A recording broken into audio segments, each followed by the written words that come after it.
یہ معراج کا واقعہ جو ہے یہ اپنی جگہ ایک خاص فضیلت رکھتا ہے، لیکن اس معراج کے واقعے میں عقائد کے معاملات بھی ڈسکس ہوئے اور بہت سارے مسائل بھی ہیں، ٹھیک ہے۔ تو میں آگے چل کے بتاتا ہوں۔ دیکھیں، جب اللہ کے نبی صلی اللہ علیہ وسلم کو جگانے کے لیے جبرائیل علیہ السلام آئے تو وہ ام ہانی رضی اللہ تعالی عنہا کے گھر کے اوپر آرام فرما رہے تھے۔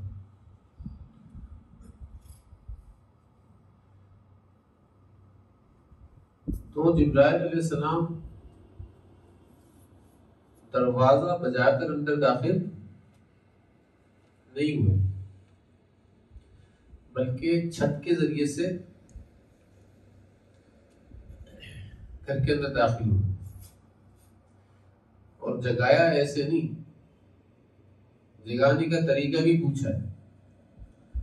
تو جگانے کا طریقہ بتایا گیا ہے کہ بھائی ان کے پاؤں مبارک کے اوپر پیار کرو، اور جبرائیل علیہ السلام نے پاؤں مبارک پر پیار کیا۔ دو جہاں کے سردار، دو جہاں کے آقا صلی اللہ علیہ وسلم کے پاؤں مبارک کے کسی اور کے نہیں ہیں، ان کو پیار کیا۔ اور اس معاملے میں جبرائیل علیہ السلام اپنے آپ کو بڑا خوش قسمت سمجھا کرتے تھے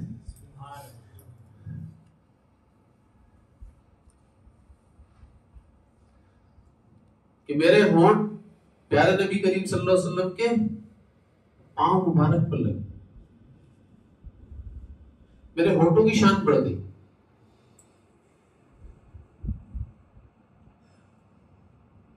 پھر آپ صلی اللہ علیہ وسلم کو حتیم لے جایا گیا۔ حتیم میں جا کر بھی آپ صلی اللہ علیہ وسلم سو گئے۔ وہاں پر جبرائیل علیہ السلام اور میکائیل علیہ السلام کہاں پر آئے؟ جبرائیل علیہ السلام اور میکائیل علیہ السلام حجرے میں تو نہیں آئے نا، اس کو سمجھنا۔ دیکھو دونوں کو الگ الگ کرنا، ٹھیک ہے نا۔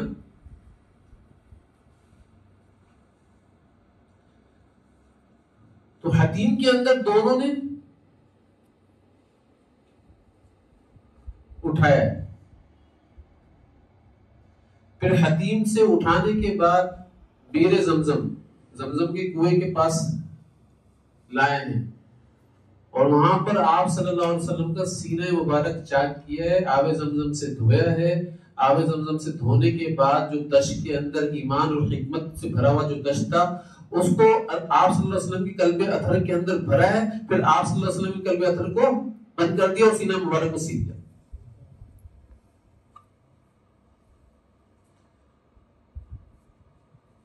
یہ کام ہوا،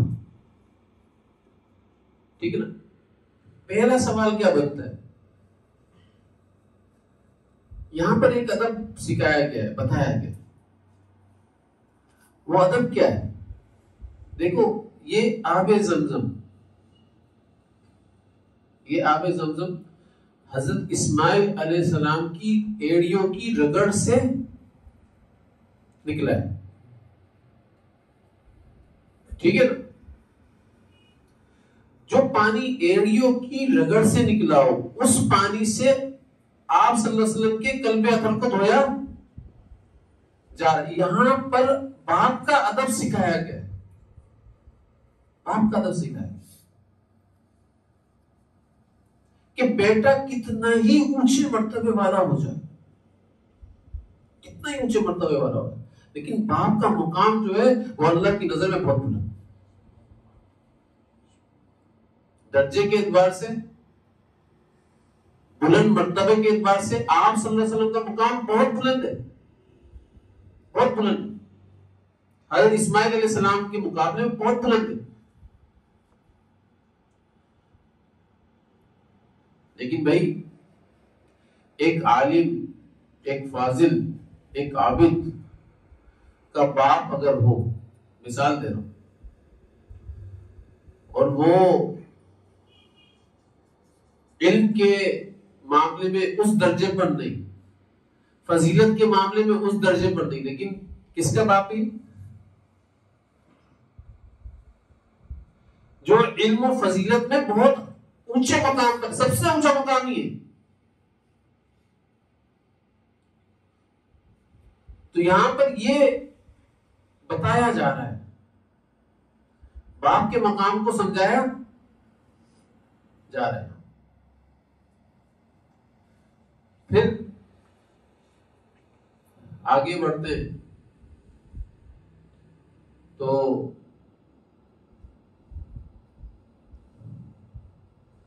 براق جو ہے وہ سواری تیار ہوتی ہے. براق کی سواری تیار ہوتی ہے کہاں جانے کے لیے بھائی؟ عرش اعظم پر جانے کے لیے براق کی سواری تیار. اچھا، براق کی حیت بتائی جا رہی ہے کہ خچر سے چھوٹا گدھے سے بڑا، خچر سے چھوٹا گدھے سے بڑا، یہ حیت بتائی جا رہی ہے. اتنا جانور کو کیا کہتے ہیں؟ براق کہتے ہیں. اور اس کی رفتار کیا ہے؟ جدھر نگاہ پہنچتی ہے ادھر وہ براق ایک قدم اس کا پہنچتا ہے، جدھر نگاہ پہنچتی ہے ادھر اس کا ایک قدم پہنچتا ہے. رفتار بہت تیز، شاید ہی کوئی گاڑی یا کوئی چیز دنیا میں ایسی بن جائے قیامت تک، نہیں بن سکتی. میری نگاہ تو آسمان تک جاتی ہے، تو آپ بتاؤ، اور آسمان کو بھی چیرتے ہوئے نکل جاتی ہے. تو ایک قدم اس کا وہاں پر ہوتا تھا جہاں میری نگاہ کی انتہا ہو. یہ ایک قدم کی رفتار ہے. ایک قدم میں نے دیکھا اور فوراً دوسرے قدم کے اندر اتر گیا، کچھ پتہ نہیں. ایسی رفتار تھی اس کی.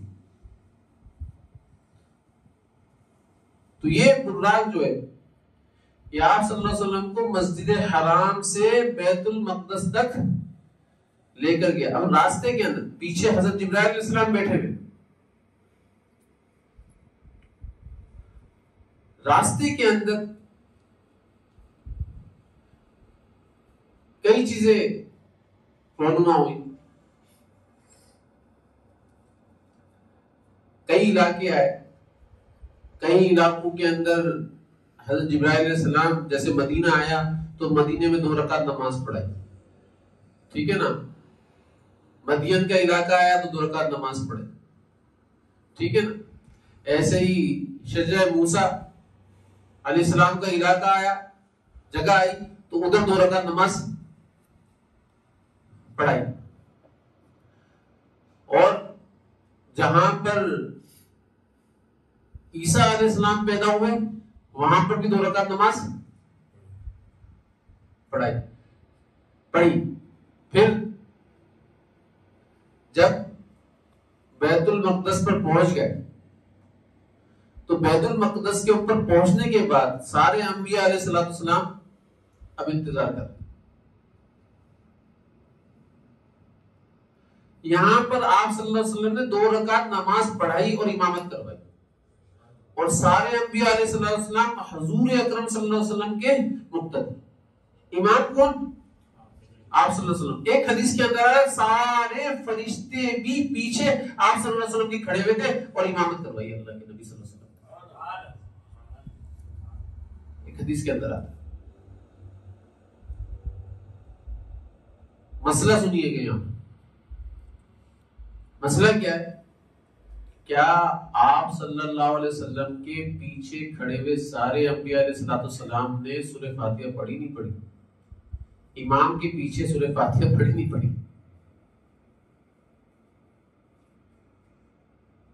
بھائی بتائیے نا. سورہ فاتحہ کے بغیر تو نماز ہی نہیں ہوتی نا، یا ہو جاتی ہے؟ لوگ بولتے ہیں کہ بھئی امام کے پیچھے بھی سورہ فاتحہ پڑھنا چاہیے. اگر سورہ فاتحہ نہیں پڑھی تو نماز نہیں ہوگی. تو پھر انبیاء علیہ السلام نے جو آپ صلی اللہ علیہ وسلم کے پیچھے نماز پڑھی ہے اس میں انہوں نے سورہ فاتحہ پڑھی ہے یا نہیں پڑھی, یہ بتائیں. تو پتہ چلے گا کسی بھی حدیث کے اندر کسی بھی روایت اس سے ثابت نہیں کر سکتے کہ انبیاء علیہ السلام نے سورہ فاتحہ پڑھی. اللہ تعالیٰ سورہ فاتحہ سکھانے پر قادر ہیں یا نہیں, یہ بتائیں. نماز کی تکمیل کرنی تھی نا, کیونکہ سورہ فاتحہ کے بغیر امام کے پیچھے سورہ فاتحہ کے بغیر نماز نہیں ہو رہی. جب امام کے پیچھے سورہ فاتحہ کے بغیر نماز نہیں ہو رہی تو اللہ تعالیٰ کی ذات نے تو نماز کی تکمیل کرنی تھی نا. تو سارے انبیاء علیہ السلام کو اللہ تعالیٰ سورہ فاتحہ, کیونکہ ان کے اوپر نازل نہیں ہوئی ہے سورہ فاتحہ, یہ تو آپ صلی اللہ علیہ وسلم کا خاصہ ہے نا.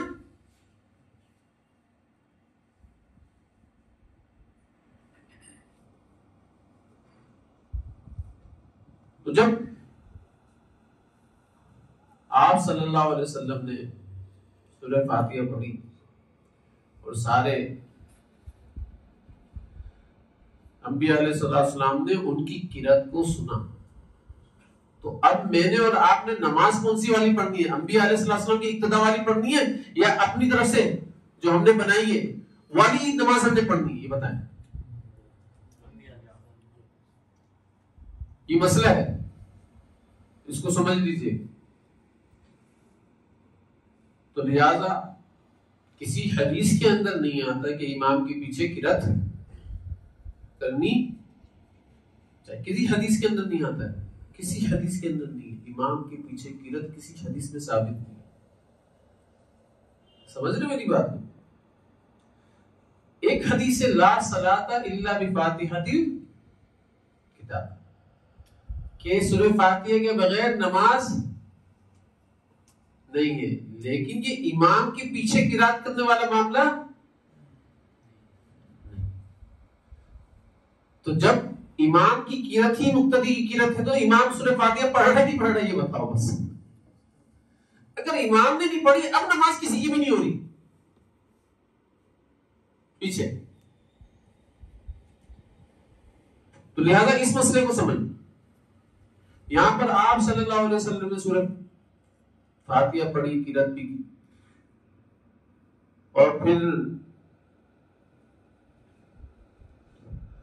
یہاں نماز پڑھانے کے بعد آپ صلی اللہ علیہ وسلم معراج کے سفر کے اوپر روانہ ہو گئے. تو پہلے آسمان پر جو ملاقات ہوئی ہے, وہ پہلے آسمان پر جو ملاقات ہوئی ہے حضرت آدم علیہ السلام سے اللہ تعالیٰ کی ذات نے ملاقات کروائی. کس سے ملاقات کروائی؟ بتانے کے لیے, تعارف کروانے کے لیے, یہ کون ہے؟ یہ آپ کے والد صاحب ہیں. والد صاحب ہیں, یہ کون ہے؟ یہ آپ کے والد صاحب. پھر دوسرے آسمان پر حضرت عیسیٰ علیہ السلام سے ملاقات کروائی, تعارف کروایا کہ یہ وہ ہیں, وہ نبی ہیں جن کو ہم نے زندہ آسمان کے اوپر اٹھا لیا ہے, اور یہ آخری وقت کے اندر آپ کی امت کے اندر نازل کیے جائیں گے, اتارے جائیں گے.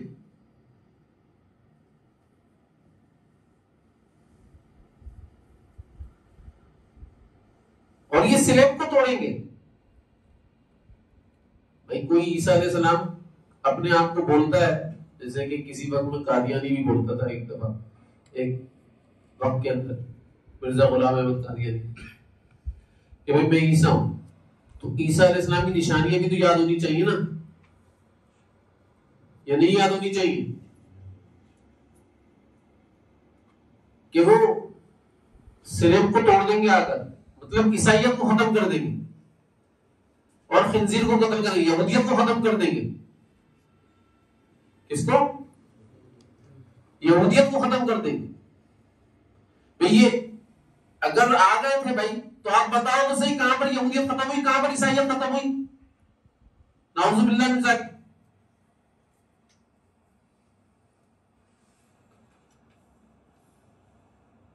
اور ایسا وقت ہوگا کہ کوئی مال لینے کے لیے تیار نہیں ہوگا، سارے مالدار ہوں گے،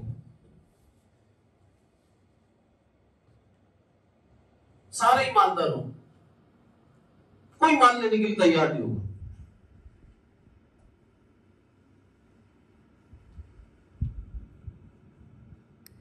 اور ایک علامت اور، وہ کیا؟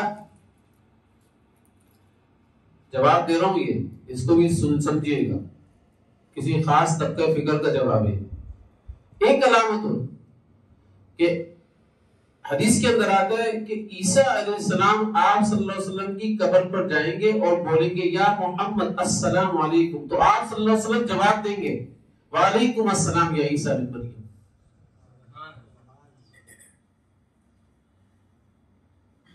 یہ ان کو جواب میں جو بولتے ہیں کہ آپ صلی اللہ علیہ وسلم کا سلام کا جواب نہیں آتا، آپ صلی اللہ علیہ وسلم اس دنیا سے ایسے گئے ہیں کہ جیسے اور دوسرے لوگ جاتے ہیں نا، ایسے چلے گئے۔ اب آپ سلام بھی کرو تو سلام کا جواب نہیں دیتے، وہ حیات نہیں ہے، اپنی قبر کے اندر بھی حیات نہیں ہے۔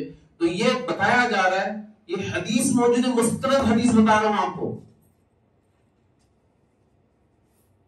مستند حدیث۔ حضرت فرمایا کرتے تھے کہ عیسیٰ علیہ السلام یہودیت کے فتنے کا خاتمہ تنہا کریں گے اور عیسائیت کے فتنے کا خاتمہ تنہا کریں گے، لیکن مماتی اتنا بڑا فتنہ ہے کہ یہ دو نبی مل کر کریں گے اس کا خاتمہ۔ ایک کا سوال ہوگا، دوسرے کا جواب ہوگا، ایک سلام کرے گا تو دوسرا سلام کا جواب دے گا۔ سمجھ گئے میری بات کو؟ تو لہذا یہ فتنہ ایسا فتنہ ہے۔ پھر تیسرے آسمان پر گئے تو یوسف علیہ السلام سے ملاقات کر رہے، تعارف کروایا گیا اور بتایا گیا یہ وہ ہے کہ جن کے بھائیوں نے نا ان کو کنویں کے اندر بھیج دیا تھا، بڑے ظلم سہے انہوں نے، اور جب اللہ تعالیٰ کی ذات نے ان کو فتح دی تو فتح دینے کے بعد سارے بھائیوں کو معاف کر دیا۔ ایک وقت آپ کے اوپر بھی آنے والا ہے فتح مکے کے موقع پر، یہ آپ کو نکالیں گے، آپ نکلیں گے اور اللہ تعالیٰ آپ کو مکہ کی فتح عطا فرمائیں گے۔ تو جب آپ کو مکہ کی فتح عطا فرمائے، آپ نے بھی ایسے ہی معاف کرنا جیسے انہوں نے معاف کیا، آپ نے بھی ایسے معاف کرنا۔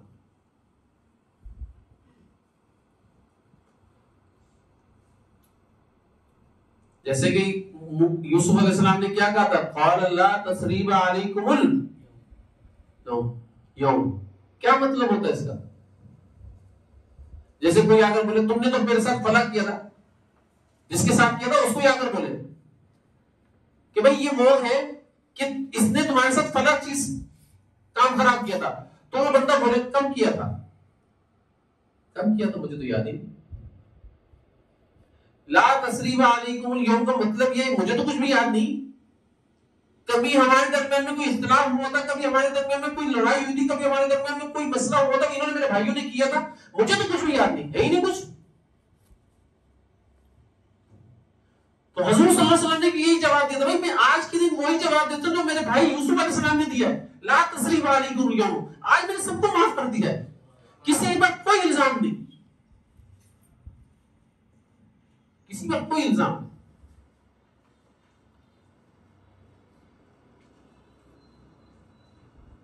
آج کے دن سب کو معاف کر دیا تھا۔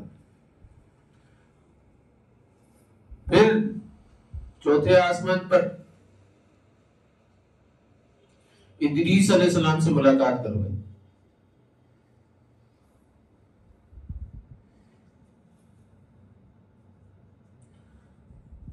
اور پانچویں آسمان کے اوپر ملاقات کروائیے ہارون علیہ السلام سے، پانچویں آسمان پر ملاقات کروائی ہارون علیہ السلام سے۔ بھئی ہارون علیہ السلام سے ملاقات کرنے میں تعارف کیا کروایا گیا؟ اس کو سمجھنا ہو. جب موسیٰ علیہ السلام تورات کو لینے کے لیے کوہ طور پر گئے تو پیچھے بچڑے کی عبادت کرنا شروع کر دی تھی قوم نے. کس کی عبادت کرنا شروع کر دی تھی؟ بچڑے کی عبادت کرنا شروع کر دی. مشرک جو تھے سب کو قتل کیا گیا تھا، سب کو قتل کیا گیا تھا. تو آپ صلی اللہ علیہ وسلم کو بتایا جا رہا ہے کہ جب آپ ہجرت کریں گے، ہجرت کے بعد جب آپ کا بدر کا مارکا ہوگا تو چاہے بھائی سامنے ہو، چاہے بہن سامنے ہو، چاہے چچا پھٹ سامنے ہو، چاہے بیٹا سامنے ہو، اگر مشرک ہے تو سب کو قتل کرو گے. آپ کے ساتھ بھی یہ معاملہ دہرایا جائے.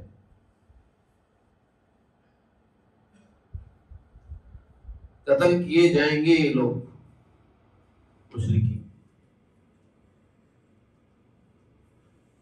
پھر موسیٰ علیہ السلام سے ملاقات کروائی گئی، تعارف کروایا گیا، بتایا گیا کہ بھائی یہ وہ ہے جو شام کے علاقے کے اندر داخل ہوئے تھے شام کو فتح کرنے کے لیے، لیکن فتح نہیں کر سکے. ان کے جانشی یوشع بن نون علیہ السلام وہ آئے، انہوں نے اس علاقے کو فتح کیا ہے. ایسے ہی آپ کے ساتھ بھی ہوگا، آپ بھی شام کے علاقے میں فتح کرنے کے لیے جائیں گے. تبوک تک گئے اللہ کے نبی صلی اللہ علیہ وسلم، لیکن آپ کو بلا لیا جائے گا. آپ کے بعد آپ کے جانشین عمر بن خطاب رضی اللہ تعالیٰ عنہ اس علاقے میں فتح کریں.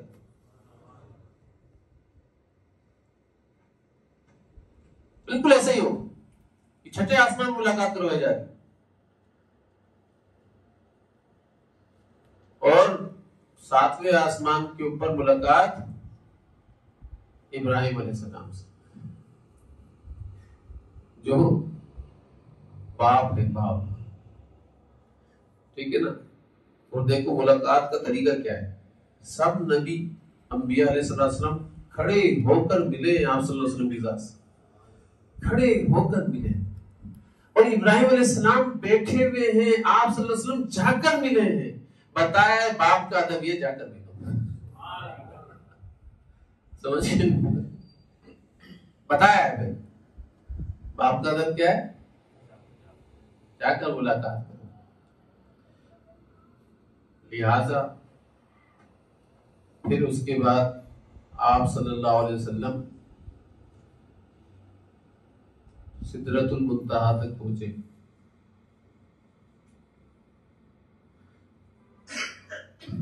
سدرۃ المنتہا جنکشن ہے، جنکشن اسٹیشن وہ سمجھتے نا، ایک چیز کو دوسرے سے جوڑنے والا. ٹھیک ہے نا. یہاں پر جب فرشتے کوئی عمل زمین سے لے کر جا رہے ہوتے ہیں تو وہ یہاں سدرۃ المنتہا پر رکتے ہیں، اور وہ جو آسمان کے اوپر فرشتے ہوتے ہیں سدرۃ المنتہا سے بھی اوپر عرش سے جو فرشتے آ رہے ہوتے ہیں احکامات لے کر، وہ یہاں پر سدرۃ المنتہا پر رکتے ہیں. احکام لانے والے بھی سدرۃ المنتہا پر رکتے ہیں اور یہاں سے زمین سے لے جانے والے بھی سدرۃ المنتہا پر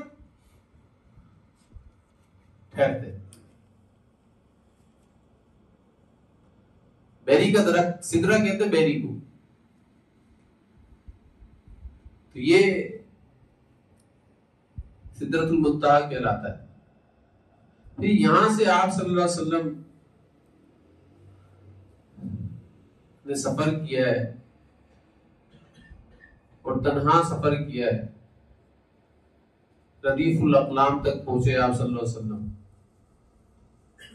ردیف الاقلام اس کو کہتے ہیں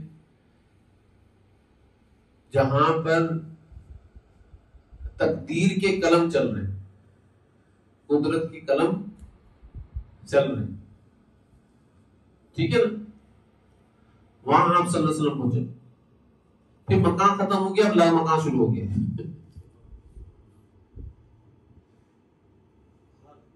مکان ختم ہو گیا، اب لا مکان شروع ہو گیا. کئی اعتراض کرنے والے یہ کہتے ہیں کہ دیکھو ہمارا عقیدہ کیا ہے؟ اللہ ہر جگہ موجود ہے نا. ہمارا عقیدہ کیا ہے؟ اللہ ہر جگہ موجود ہے. اور اعتراض کرنے والے کیا کہتے ہیں کہ دیکھو اگر اللہ ہر جگہ موجود ہوتا تو اللہ تعالیٰ اپنے نبی کو عرش پر کیوں بلاتا، عرش پر بلا کر کیوں ملاقات کرتا؟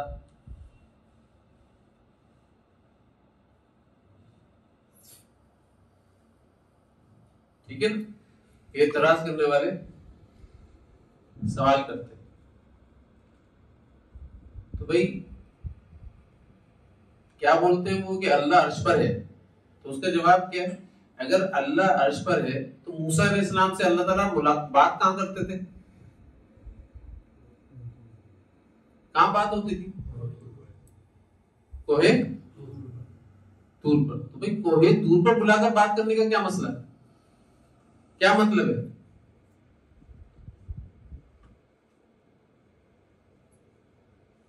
پھر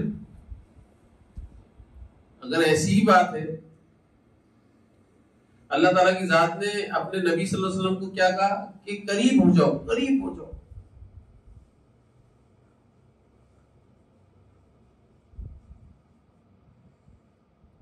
دنو کا مطلب ہے نا کہ قریب ہو جاؤ، اور قریب ہو جاؤ، اور قریب ہو جاؤ. تو وہ کیا بولتے ہیں اعتراض کرنے والے؟ دیکھو اللہ عرش پر بول رہے ہیں کہ اور قریب ہو جاؤ، اور قریب ہو جاؤ. تو جہاں بیٹھے ہوئے جہاں پر ہیں وہاں سے تو وہ قریب کر رہے تھے اپنے.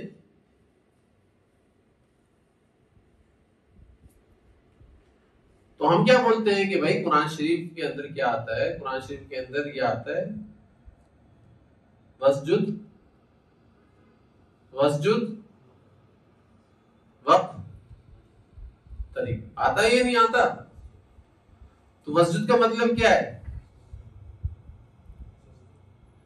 سجدے میں سر کہاں رکھتے ہیں ہم لوگ؟ سر کہاں رکھتے ہیں؟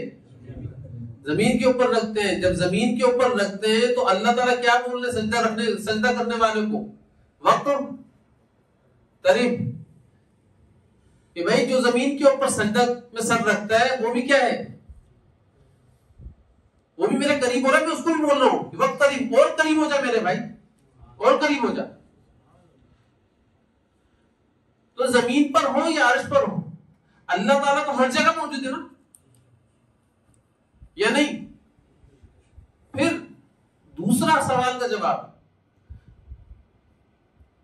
اگر اللہ تعالیٰ عرش پر ہی موجود ہے تو عرش کیا ہے بھائی؟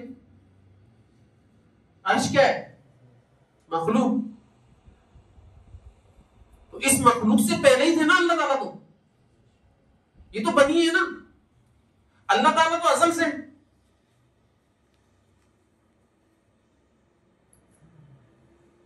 جب یہ مخلوق بنی ہے تو اس بننے سے پہلے اللہ تعالیٰ کہاں تھے؟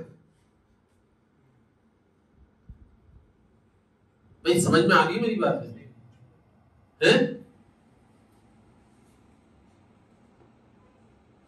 تو بھائی آپ اللہ تعالیٰ کی ذات کے بارے میں اس طریقے کی باتیں مت کرو. ٹھیک ہے نا. پھر جب آپ صلی اللہ علیہ وسلم اللہ تعالیٰ کی ذات سے ملاقات کر رہے ہیں تو اللہ تعالیٰ کی ذات نے کیا فرمایا؟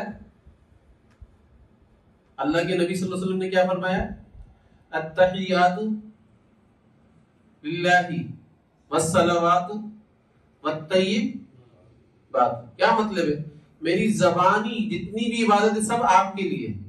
میری بدن کی والصلوات، میری بدن کی جتنی بھی عبادت ہے سب اللہ آپ کے لیے. والطیبات، میری مالی جتنی بھی عبادت ہے سب اے اللہ آپ کے لیے. زبان کی، بدن کی، مال کی جتنی عبادت ہے کس کے لیے؟ اللہ کے لیے. بھائی کس کے لیے ہے؟ اللہ کے لیے. تو اللہ تعالیٰ کی ذات جواب میں کیا فرماتے ہیں؟ السلام علیکہ ایھا النبی ورحمۃ اللہ. السلام علیکہ ایھا النبی ورحمۃ اللہ وبرکاتہ. کہ بھائی آپ کے جواب کے اندر آپ نے جو زبان سے سلام کیا ہے اس زبان کا جواب میں بھی دے رہا ہوں، السلام علیکہ، ٹھیک ہے نا؟ آپ پر بھی کیا ہو؟ سلامتی ہو، آپ پر بھی کیا ہو؟ سلامتی ہو، ٹھیک ہے نا؟ پھر دوسرا کیا تھا؟ والصلوات، کہ میری جتنی بدن کی عبادتیں کس کے لیے؟ آپ کے تو اللہ نے فرمایا پھر میری جتنی نعمتیں سب تیرے لیے، سمجھ گئے میری بات کو؟ پھر فرمایا میرے مال کی بھی جتنی عبادتیں ہیں سب کس کے لیے؟ تو اللہ تعالیٰ فرمایا بابا رکھا تو بھی میری جتنی بھی برکتیں ہیں ساری تیرے لیے، سمجھ گئے میری بات کو؟ بات سمجھ میں آ رہی ہے؟ یہ سوال اور جواب ہے، دونوں اس کو ذہن میں رکھیے، ٹھیک ہے نا؟ آگے ایک نقطہ آ رہا ہے، یہ جو اس میں نا السلام علیکہ ایھا نبی،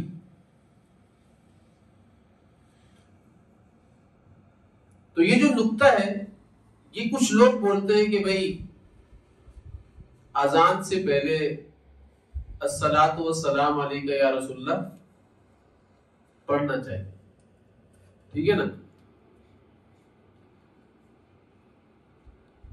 وہ درود کی بات کر رہے ہوتے ہیں۔ درود کے معنی سمجھنا پہلے، درود کس کو کہتے ہیں؟ درود آپ صلی اللہ علیہ وسلم کے لیے ہدیہ ہوتا ہے، کیا ہوتا ہے؟ آپ صلی اللہ علیہ وسلم کے لیے ہدیہ ہوتا ہے، اور ہر ہدیے کا ایک ادب ہوتا ہے، طریقہ ہوتا ہے۔ بات سمجھ میں آ رہی ہے بھائی؟ بات سمجھ میں آ رہی ہے؟ ہر ہدیے کا ایک ادب ہوتا ہے، ایک طریقہ ہوتا ہے۔ اگر میں یہاں سے آواز لگانا شروع کروں، اور آپ صلی اللہ علیہ وسلم کہاں پر ہے؟ اپنے روزے رسول صلی اللہ علیہ وسلم پر ہے، حیات ہے نا؟ یہاں سے اتنی دور سے آواز لگا رہا ہوں، کہاں پر لگا رہا ہوں؟ یا رسول اللہ، تو یہ بے ادبی کہلائے گی نہیں کہلائے گی؟ آپ مجھے سب بتاؤ۔ آپ کسی بزرگ کو آواز لگا رہے ہو، یا شیخ شیخ، تو کہاں سے لگا رہے ہو؟ دور سے لگا رہے ہو، نظر تو آ رہا ہے نا وہ، لیکن یہ کیا کہلائے گا؟ اس کو بے ادبی کہیں۔ اگر آپ نے ہدیہ بھیجنا ہے تو بھائی اگر آپ دور ہو تو ہدیہ بھیجنے کا طریقہ کیا ہے؟ اپنے والد صاحب کو آپ ہدیہ بھیجنا چاہتے ہو، لیکن والد صاحب رہتے ہیں پنجاب کے اندر، آپ یہاں پہ بیٹھے ہو، تو ہدیہ بھیجنے کا طریقہ کیا ہے؟ کسی کو دو گے نا اور بولو گے یہ ہدیہ میری والد صاحب کی طرف پہنچا دینا میری طرف سے۔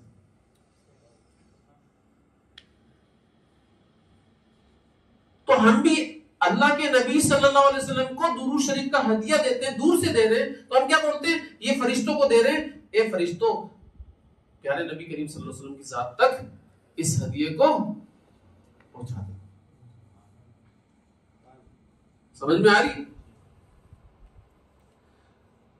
اب جب قریب ہو گئے، وہاں پہنچ گئے، تو قریب ہو گئے نا، اب تو قریب والا خود دے گا نا ہدیہ، تو اب ہم کیا کہتے ہیں؟ الصلاۃ والسلام علیکہ یا رسول۔ اب ہمارے کو کسی اور کو دینے کی ضرورت ہی، پہنچانے کی ضرورت ہی نہیں ہے بھائی، ہم خود دیں گے بھائی، ہم تو خود پہنچ گئے یہاں پر۔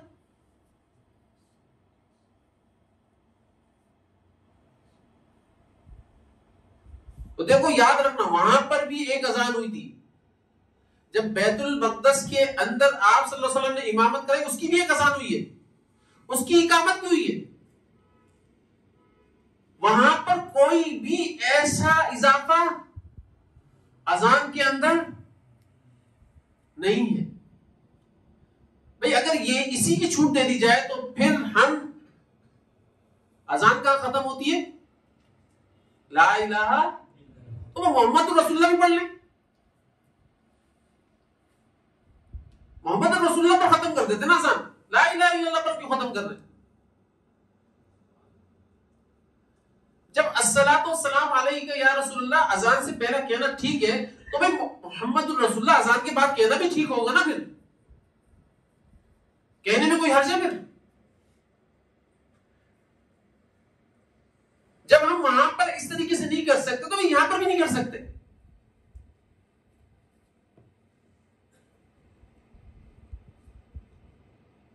اعتراض یہ ہوتا ہے، اب اعتراض کو سمجھنا، اعتراض کیا ہوتا ہے بھائی؟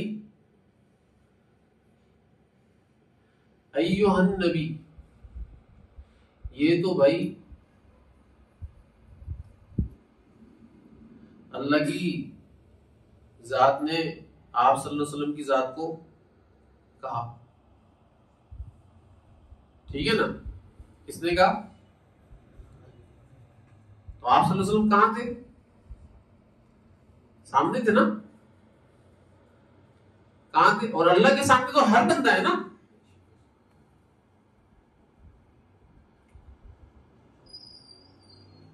پھر جب وہ یہ ہدیہ لے کر آ گئے، اللہ تعالیٰ کی ذات سے یہ تحفہ لے کر آ گئے، تو اب مجھے بتاؤ آپ صلی اللہ علیہ وسلم جب التحیات پڑھ رہے ہیں، التحیات للہ والصلوات والطیبات السلام علیک ایھا النبی، کس کو کہہ رہے ہیں؟ کیا آپ صلی اللہ علیہ وسلم کے سامنے کوئی نبی تھا کیا جس کو مخاطب کر کے کہہ رہے ہو؟ بعینہ وہ لفظ آپ صلی اللہ علیہ وسلم یوز کر رہے ہیں جو اللہ تعالیٰ کی ذات نے تحفے میں دیے. سمجھ گئے میری بات؟ تو ہم بھی پوری نماز کے اندر بعینہ وہ الفاظ اپناتے ہیں جو اللہ تعالیٰ کی ذات نے تحفے میں دیے اللہ کے نبی صلی اللہ علیہ وسلم کی ذات کو، اس میں ذرہ برابر اضافہ نہیں کرتے.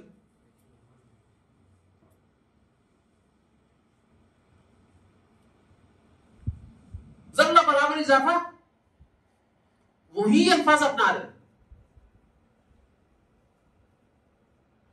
بھئی اللہ تعالیٰ کی ذات نے قرآن شریف کے اندر فرمایا یا ایھا المزمل قم اللیل الا قلیلا. کیا مطلب ہے اس کا؟ اے کپڑے میں لپٹنے والے کھڑا ہو جا.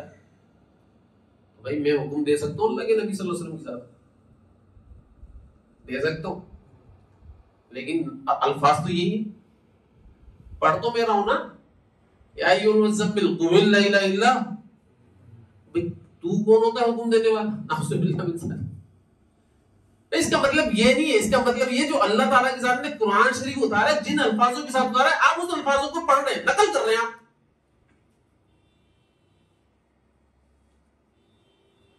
کوئی حکم تھوڑی دے رہے ہیں آپ. تو ایسے ہی یہ التحیات جن الفاظوں کے ساتھ اتری ہے، ان الفاظوں کو ہم نقل کر رہے ہیں بعینی ویسے ہی.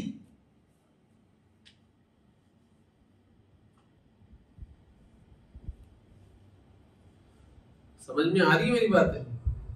بہت سارے الفاظ ہیں نا، یا ایھا المدثر قم فانذر، یا ایھا النبی قل لازواجک وبناتک ونساء المؤمنین، بہت سارے الفاظ ہیں. یا ایھا النبی لما تحرم ما حل اللہ لک تبتغی مرضات ازواجک، بہت سارے الفاظ ہیں.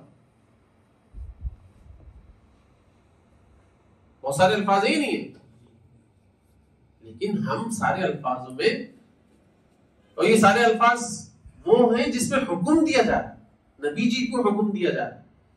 تو ہم جب یہ الفاظ پڑھ رہے ہوتے ہو تو ہم نبی جی کو حکم دینے والے نہیں ہیں، ہم اللہ کی ذات کے جو الفاظ ہیں وہ نقل کرنے والے، وہ نقل کر رہے ہیں. تو جو الفاظ اللہ تعالیٰ کی ذات نے دیے ہیں اور اپنائے نا، وہ الفاظوں کو نقل کر رہے ہیں ہم نماز کے اندر.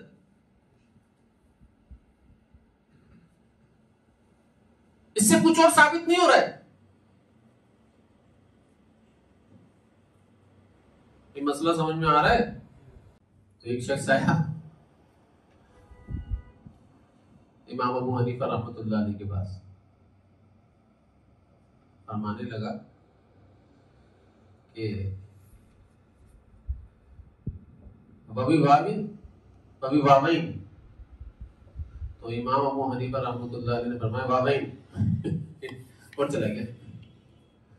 اور کہتے ہوئے جا رہا ہے کہ بارک اللہ فیکم لا والا، ٹھیک ہے، تب نکل گئی. تو امام صاحب نے فرمایا آمین آمین جزاک اللہ. ساتھ بیٹھنے والے سارے بیٹھے ہوئے تھے، انہوں نے مسئلہ ہی سمجھ میں نہیں آیا کیا بولا. اس نے مسئلہ بھی پوچھ لیا اور آپ نے دو الفاظ، ایک الفاظ بولا، لفظ بولا، اس کو سمجھ میں بھی آ گیا اور وہ دعا بھی دیتے ہوئے چلا گیا، اور آپ نے آمین بھی کہہ دیا اور آپ نے اس کو بھی دعا دے دی. ہمیں سمجھ میں نہیں آیا. ہوا کیا؟ اتنی ذہانت تھی. فرمایا یہ پوچھ رہا تھا کہ حدیث کے اندر 2 حدیثیں آتی ہیں التحیات کے بارے میں, ایک واو والی آتی ہے اور ایک 2 واو والی آتی ہے. تو یہ پوچھ رہا تھا میں 2 واو کے ساتھ التحیات پڑھوں, التحیات للہ والصلوات والطیبات, 2 واو ہو گئے, صحیح نا؟ والصلوات طیبات آتا ہے, والطیبات نہیں آتا. تو میں 2 واو والی حدیث کو فالو کروں یا 1 واو والی؟ تو امام صاحب نے فرمایا کہ 2 واو والی. پھر اس نے دعا دی کہ اللہ تعالیٰ تمہارے علم کے اندر اضافہ فرمائے. اور قرآن شریف کے اندر آتا ہے نا لا شرقیت ولا غربیہ, صحیح ہے نا, کہ بھئی تمہارا علم ایسا ہو کہ جس کی مثال نہ مشرق میں کہیں ملتی ہو نہ مغرب میں کہیں ملتی ہو. یہ دعا دیتا ہوا جا رہا ہے. سمجھ گئے بات کو؟ تو میں نے اس پر آمین کہہ دیا. ایسی ذہانت. ایک شخص نے سوال کیا اگر پوچھا کہ ایک شخص عشاء کی نماز پڑھ کر سویا اور عشاء کی نماز پڑھ کر سونے کے اندر اس کے اوپر غسل فرض ہو گیا, تو آپ کیا وہ دوبارہ عشاء کی نماز پڑھے گا؟ تو امام صاحب رحمۃ اللہ علیہ فرمایا ہاں دوبارہ پڑھے گا وہ نماز. سارے شاگرد بیٹھے ہوئے تھے, بولے بھائی ایک شخص نماز پڑھ کر سویا عشاء کی اور اس پر غسل فرض ہو گیا, تو کیسے دوبارہ پڑھے گا نماز؟ تو فرمایا یہ خود اپنا مسئلہ پوچھ رہا تھا, یہ کسی شخص کا نہیں پوچھ رہا تھا.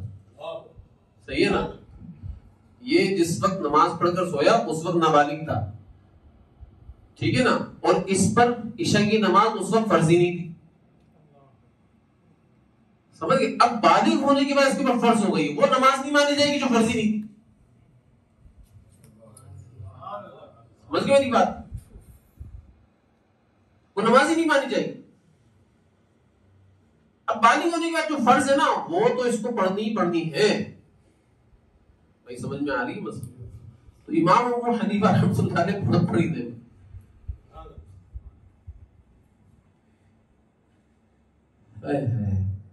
تو لہذا آپ صلی اللہ علیہ وسلم پھر وہاں سے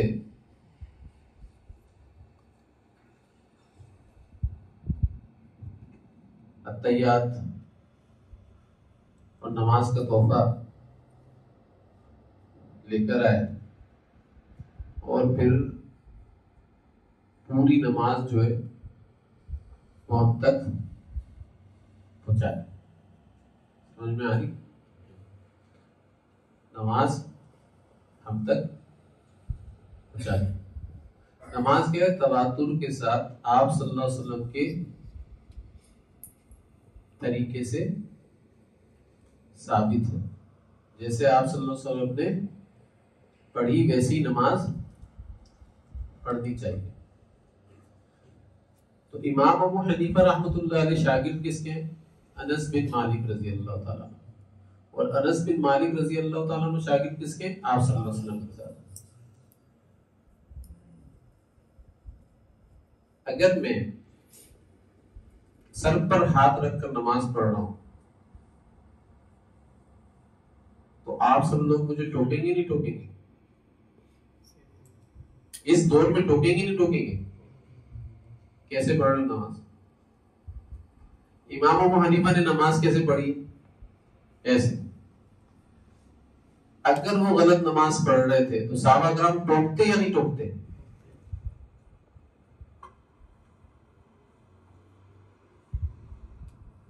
اگر وہ والی نماز نہیں پڑھ رہے تھے جو آپ صلی اللہ علیہ وسلم سے ثابت, اور وہ والی نماز نہیں پڑھ رہے جو صحابہ کرام پڑھ رہے ہیں, اور الگ طریقے سے وہ نماز پڑھ رہے ہوتے, تو کیا صحابہ کرام ہم تو ٹوکیں, اور جو حقیقت میں خیر القرون کا دور ہے وہ کسی کو غلط نماز پڑھتے ہوئے دیکھیں اور وہ ٹوکے نہیں؟ ایسا ہو سکتا ہے؟ اس کو تواتر کے ساتھ کہتے ہیں. حدیث تواتر کے ساتھ آ رہی ہے, اور تواتر کے ساتھ جو عمل آ رہا تھا اس کو سنت کہتے ہیں. جو آپ صلی اللہ علیہ وسلم نے کبھی کبھی کیا اور حدیث کے اندر آ گیا اس کو حدیث کہتے ہیں. ہر حدیث سنت نہیں ہوتی لیکن ہر سنت حدیث ہوتی ہے.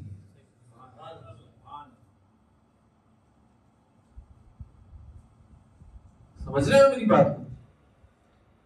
اس لیے اہل سنت کہلاتے ہیں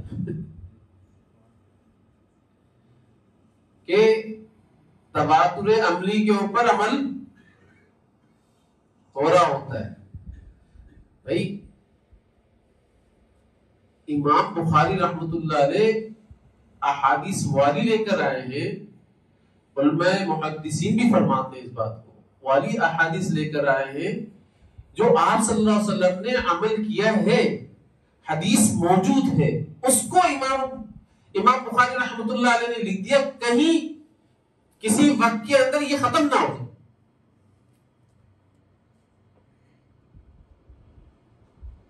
جو چیز ہو رہی ہے اس کو لکھنے کی ضرورت ہی نہیں ہے, جو چیز نہیں ہو رہی ہے اس کو لکھنے کی ضرورت ہے نا. بھائی بتاؤ نا, جو چیز نہیں ہو رہی اس کو لکھنے کی ضرورت ہے نا, جو چیز ہو رہی ہے اس کو لکھنے کی کیا ضرورت ہے؟ میرے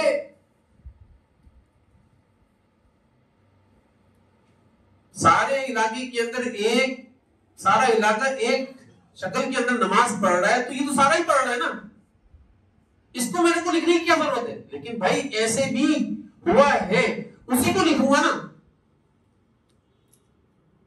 اس کو لکھ دیا امام بخاری رحمت اللہ علیہ. تو اس کو لکھا, تو اس کو لکھنے کے بعد کیا ہو رہا ہے کہ سارے اس لکھے گئے کے اوپر تو عمل کر رہے ہیں, اور جو تواتر کے ساتھ آ رہا ہے نا اس کے اوپر عمل ہی نہیں ہو, اس کے اوپر عمل ہی نہیں ہو رہا. بخاری کے اندر ہی حدیث موجود ہے کہ حضور صلی اللہ علیہ وسلم نے بچے کو ہاتھ میں لے کر نماز پڑھا. اب سارے بچے کو ہاتھ میں لے کر نماز پڑھے, یہ بخاری میں آیا ہے. سمجھ گئے میری بات؟ تو تواتر کیا تھا کہ آپ صلی اللہ علیہ وسلم بچے کو ہاتھ میں لے کر نماز, لیکن وہ چیز دیا ہی آیا کیا ہے, آپ صلی اللہ علیہ وسلم نے بچے کو ہاتھ میں لے کر کیا کیا, نماز پڑھی. تو بھی سارے پڑھا کریں نا, پھر ویسے نہیں کرتے نا ہم اس کے اوپر. کس پر کرتے ہیں؟ تواتر عملی کے اوپر کرتے ہیں. تواتر عملی جو ہے نا وہ حدیث سے بھی مستند چیز ہے, کیونکہ وہ سنت ہے. سنت ہے. اب ایک آیت 5 حدیثوں کے امام بخاری رحمۃ اللہ علیہ فرماتے وما خلق الذکر والانثى,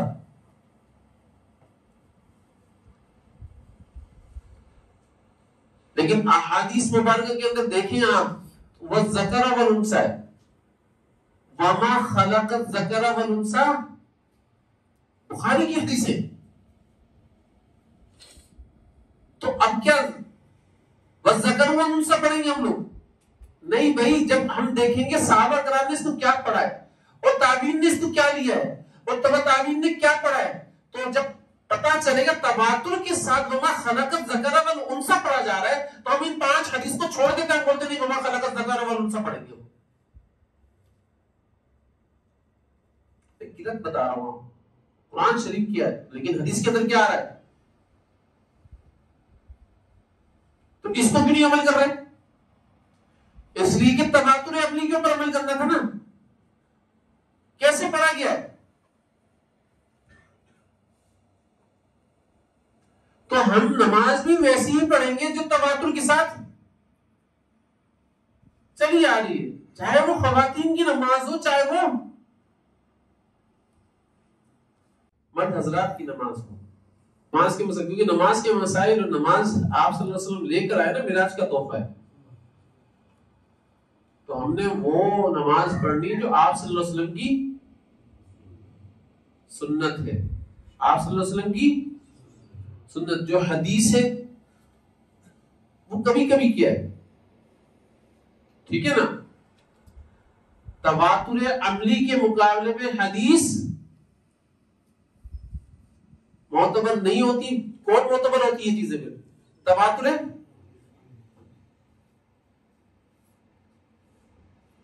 کیونکہ متواتر چیز آ رہی ہے.